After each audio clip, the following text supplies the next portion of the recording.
كرة ومحاولة أهلاوية رقم 27 طاهر مكرر بجانب معلول اختار التمرير، طلع كرة بسرعة، محاولة خطيرة والتصدي من بن شريفية في ذكاء في التمرير بسرعة من جانب معلول ضرب الدفاع التونسي، ولكن التصدي من بن شريفية. هذه الكرة طلع عمق، محاولة خطيرة للترجي، المرور والتسجيل، التصدي من الشناوي في لقطة ممتازة من جانب الحارس المصري. الترجي كان ممكن يسجل راوغ الأول، ولكن في المرة الثانية الشناوي يتصدى.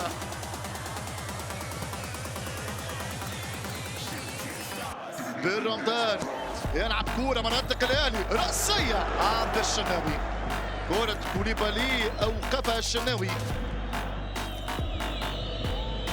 استلام، محاولة صلاح محسن، كرة ترفع داخل منطقة جزاء الترجي، محاولة خطيرة، الكرة تم بين ضربة مرمى. الأهلي في عملية نوم من خلال الترجي وكاد أن يضربها بكرة. كرة على مستوى القائم الثاني باتجاه طاهر على الطاير، ركنية للأهلي، معلول بالتنفيذ، ترفع مناطق الترجي عند بن شريفية، شريف يضيع، بن شريفية ثابت، ترجع كرة فريق الترجي. الأهلي يضيع كرة التقدم، يضيع فرصة هدف غالي في رادس. الو ديانج ينطلق بالكرة، الو ديانج الان يكسب مساحة، يوصل انطلاق، الو ديانج يمرر، كرة خطيرة، 1-0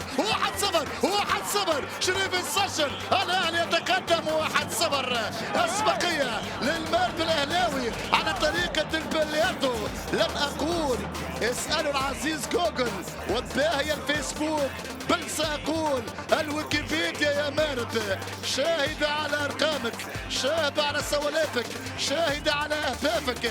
الأهلي عنيد بشخصية فولاذية، بثوب الوحش الكاسر، بثوب البطل. هدف رائع كروعة القصيدة. أثلت من عزيمة الترجي، كرة معدة بالخطأ والهدف